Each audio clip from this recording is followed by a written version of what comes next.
CNN에서 보도하기를 피해를 입었지만 완파가 된 것도 아니고 심대한 타격을 입은 것도 아니다, 이런 얘기를 했고요. 특히 이제 이스라엘이 정권 변화, 지금 레짐 체인지를 노리고 있다라는 보도가 많이 났었고, 이란 지금 집권 세력의 상징이라고 할 수 있는 시설들을 많이 공격을 했어요. 정치범으로 잡혀있는 사람들이 많이 풀려날 것이고, 그런 사람들이 다시 이제 반정부 시위를 일으키게 되지 않겠느냐. 없을 수는 없습니다. 이란 자국민에 대한 생명과 안전을 전혀 지키지 못했다는 거, 무려 1000명이 사망했다는 거, 그걸 어떻게 그냥 넘어갈 수 있겠습니까?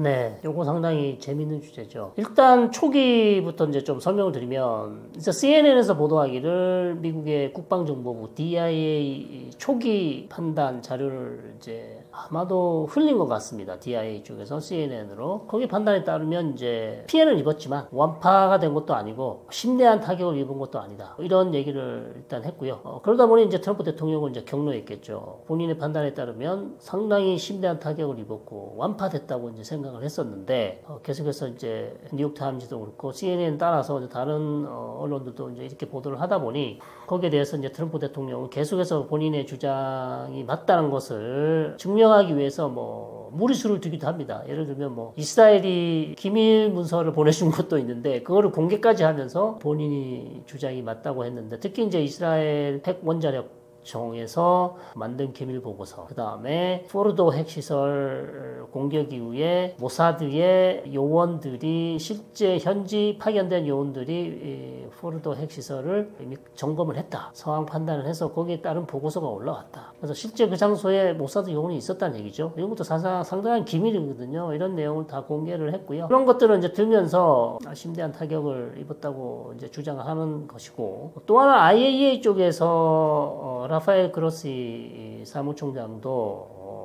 심대한 타격을 입었다고 얘기는 해요. 그러나 완파됐다고는 얘기를 하지 않습니다. 심대한 타격을 입었다고 얘기를 하고 있고, 이란 쪽에서도 본인들도 타격을 입었다고 해요. 심대한 타격을 입었다 얘기는 했으나 뭐 완전히 뭐 파괴됐다 이런 얘기는 하지 않습니다. 그래서 여러 가지 설이 있어요. 근데 중요한 것은 이란 본인들도 심대한 타격을 입었다고 얘기를 하고 있어요. 타격을 입었다 얘기하고 있는 부분을 좀 주목을 하셔야 될 것 같고, 흥미로운 점은 근데 DIA 초기 보고서가 왜 그러면 별 타격을 입은 것 같지 않습니다 라는 작성했을까, 여기에 대한 어떤 해설이 있는데, 이스라엘 쪽 해석은요, DIA 보고서는 기본적으로 감청을 해서 보고를 한 것 같다는 얘기죠. 감청을 했다는 얘기는 이란 정부 내 관리들이 포르도 핵시설이 지금 어느 정도 타격을 입었는지 빨리 점검해서 보고서를 올려라, 그런 명령을 받고 가서 이제 살펴보니 실제로는 큰 타격을 입었는데 정부에 보고할 때는 그렇게까지 얘기하지 않는 게 좋겠다라는 판단했을 경우, 그러면서 전화통화를 하면서 보고를 했는데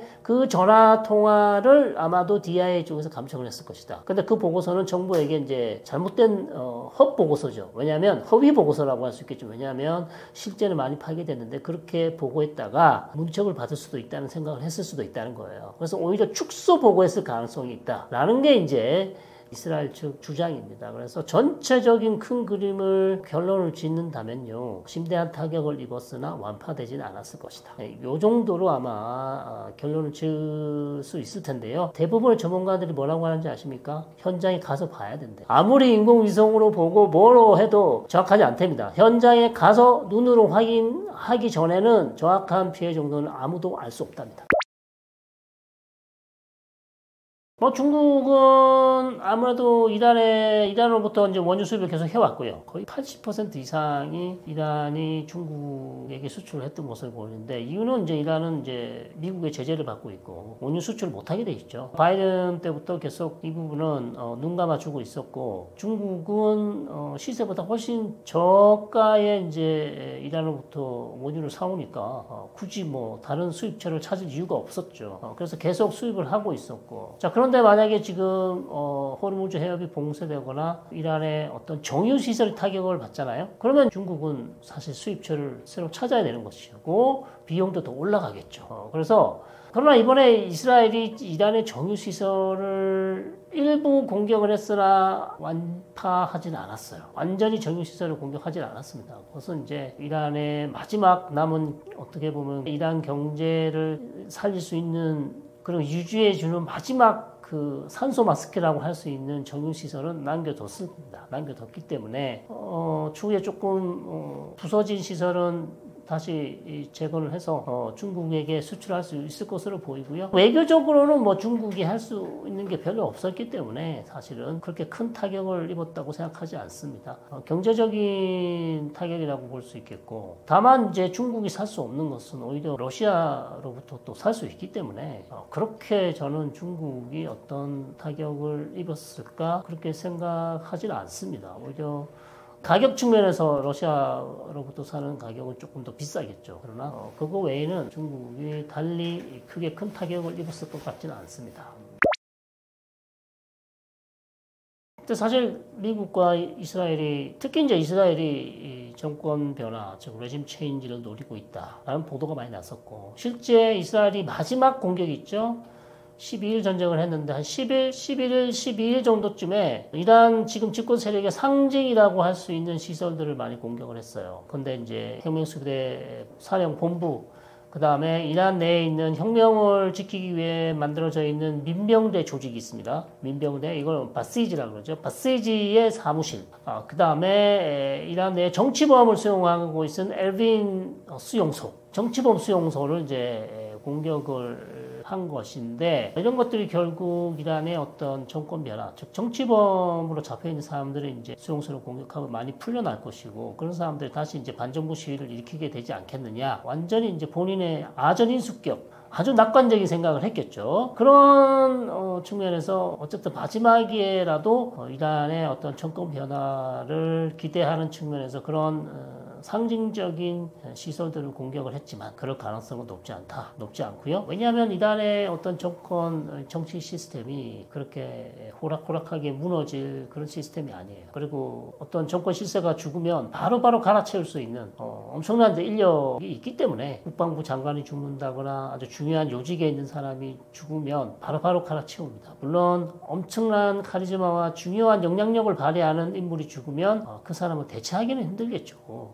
그만큼 뛰어난 능력을 가진 사람이 많지 않기 때문에. 그러나 얼마든지 그 자리를 채울 수 있는 사람들은 충분히 있고, 그 다음에 여전히 이 보수 강경 혁명 집권 세력이 유지되는 것이 이란 내에 있는 상위 10%에 있는 사람들의 입장에서는 그게 본인들의 이익에 도움이 될 거기 때문에 정권이 바뀌는 것보다는 그래도 이 정권을 유지하는 것이 낫다는 판단을 했을 거예요. 자, 그런 측면에서 이 정권이 바뀔 가능성은 없고, 또 하나의 징후는 대규모 반정부 시위가 그렇게 많지 않아요. 없습니다, 거의. 이 정도 되면 대규모 반정부 시위가 나서 무능한 정권, 무능한 우리 군, 무능한 장수에 대한 어떤 엄청난 비난과 비판이 있어야 되는데, 이란 국민들이 그런 모습을 보이고 있지 않습니다. 역시 미국과 이스라엘이라는 외부의 적에게 훨씬 더 강력한 비난과 비판이 돌아가는 것이지, 이란 현 집권 세력에 대한 비판이 그렇게 높지 않다. 물론 당연히 비판이 있겠죠. 없을 수는 없습니다. 이란 자국민에 대한 생명과 안전을 전혀 지키지 못했다는 것, 무려 1000명이 사망했다는 것, 그걸 어떻게 그냥 넘어갈 수 있겠습니까? 분명 비판하는 세력이 있지만 이것을 이어주고 연결해서 조직적인 반정부 시위로 이끌 수 있는 그런 구심점이 없는 상황에서 이란의 현 집권 세력이 무너질 가능성 그다지 높지 않다, 이렇게 보는 것이죠.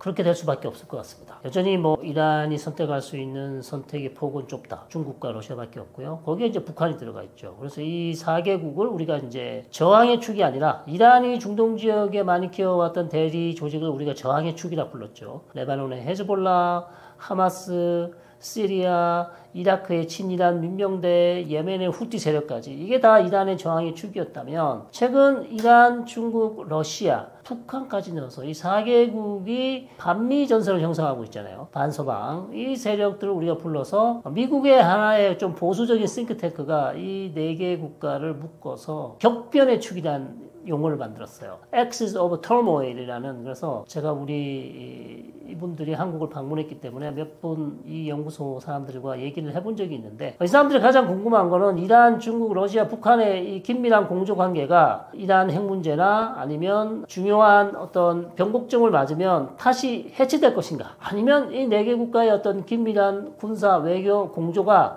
앞으로 쭉 갈 것인가, 여기에 관심이 많았어요. 근데 이 사람들의 결론은 계속 간다는 거예요. 결국 이란, 중국, 러시아, 북한까지요. 계속해서 반미 전선을 형성하면서 최근에 나오는 뭐 글로벌 사우스라든지 아니면 브릭스라든지 어떤 미국 중심의 어떤 국제 질서에 대체할 수 있는, 대항할 수 있는 새로운 여러 가지 조직들을 이끌어가고 있는 이 4개 국가가 앞으로도 반미 전선을 형성해서 계속 나가게 될 것이다. 그러나 이번 전쟁에서 봤듯이요, 정말 중요한 순간에 이런 국가들의 어떤 긴밀한 공조가 이루어지고 있지는 않다. 군사적 원조도 없었고요, 전쟁에 직접 참여해주지도 않고요, 엄청난 무기를 지원해주지도 않고요. 그런 측면에서 플랫폼은 갖춰져 있지만 실질적인 내용을 보면 아직까지는 그렇게 중요한 변수가 될 것까지는 않지만, 향후 예를 들면 러시아에다가 이란이 중요한 드론을 많이 줬잖아요. 우크라이나 전쟁에 정말 러시아가 잘 써먹은 이 샤히드라는 드론, 이게 북한에도 갈 수도 있단 말이죠. 사실은 러시아를 통해서 가든지. 그렇죠?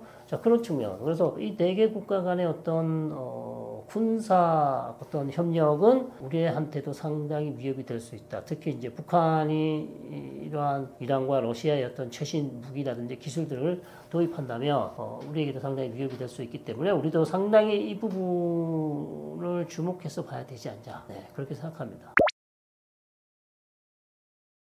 자, 국제사회가 할 수 있는 일이 별로 없어요. 특히 이제 미국이 적극적으로 주도해서 지금 이란 핵 문제를 풀려고 하고 있기 때문에 유엔 쪽에서도 특별히 할 수 있는 게 없고, IAEA 쪽에서도 특별히 이제 미국의 어떤 제가가 없으면 사실 단독으로 이란 문제 해결을 위해서 노력할 수는 없죠. 그런 상황이기 때문에 결국 유엔이나 IAEA도 이란 핵 문제 해결을 위해서는 조금 군사적 수단보다는 외교적으로 갈 수 있는 그런 길을, 해법을 만들기 위해서 노력을 해야 될 텐데요. 그러나 지금 트럼프 대통령이 저렇게 단독으로 적극적으로, 그 다음에 자기 중심적으로 지금 문제를 해결하고 있기 때문에 사실상 국제사회가 할 수 있는 것은, 그렇게 선택할 수 있는 길은 그렇게 많아 보이지 않아요. 많아 보이지 않는 게 현실이고, 유엔이나 특히 뭐 유엔에서 지금 할 수 있는 것도 특별히 없죠. 그래서 미국이 어떤 중요한 유엔에게 요청을 한다든지 유엔에게 요구를 하면 안보리를 개최한다든지 이런 문제를 해결할 수 있겠지만, 그렇지 않고서야 미국이 찬성하지 않는다면 안보리 결의안도 그렇게 쉽지 않기 때문에 사실상 국제사회는 별 할 수 있는 수단이 없다. 그러나 다만 우리가 그래도 그럼에도 불구하고 계속해서 목소리를 내야 되겠죠. 무력 충돌을 자제하고 이란과 미국이 어떤 외교적 해법을 찾을 수 있는 길을 계속해서 외부에서라도 목소리를 높이는 방법, 그거 말고는 다른 방법이 없습니다. 네, 중동 관심도가 높아지고 있습니다. 전쟁, 그다음에 에너지 수급, 우리에게는 너무나 중요하죠. 그래서 말씀을 드릴 필요도 없이 중동은 너무나 중요한 곳이기 때문에 계속 관심을 가지셔야 되고요. 너무 낙관적인 것도 안 되고 너무 부정적인 것도 안 됩니다. 네, 그래서 좀 냉철한 판단이 필요한 시점이고, 다만 이제 전쟁이 끝났다고 생각하시면 안 될 것 같습니다. 아직도 불안한 부분이 남아있고 해결되지 않은 부분이 있기 때문에 계속해서 관심을 가지시고요. 우리 이 채널도 중동 부분 계속 찍고 있습니다. 여러분 떠먹여주는 TV 관심 가져주시고, 제가 운영하고 있는 헬로메라 유튜브로 오시면 따끈따끈한 중동 소식도 전해드리고 있습니다. 고맙습니다.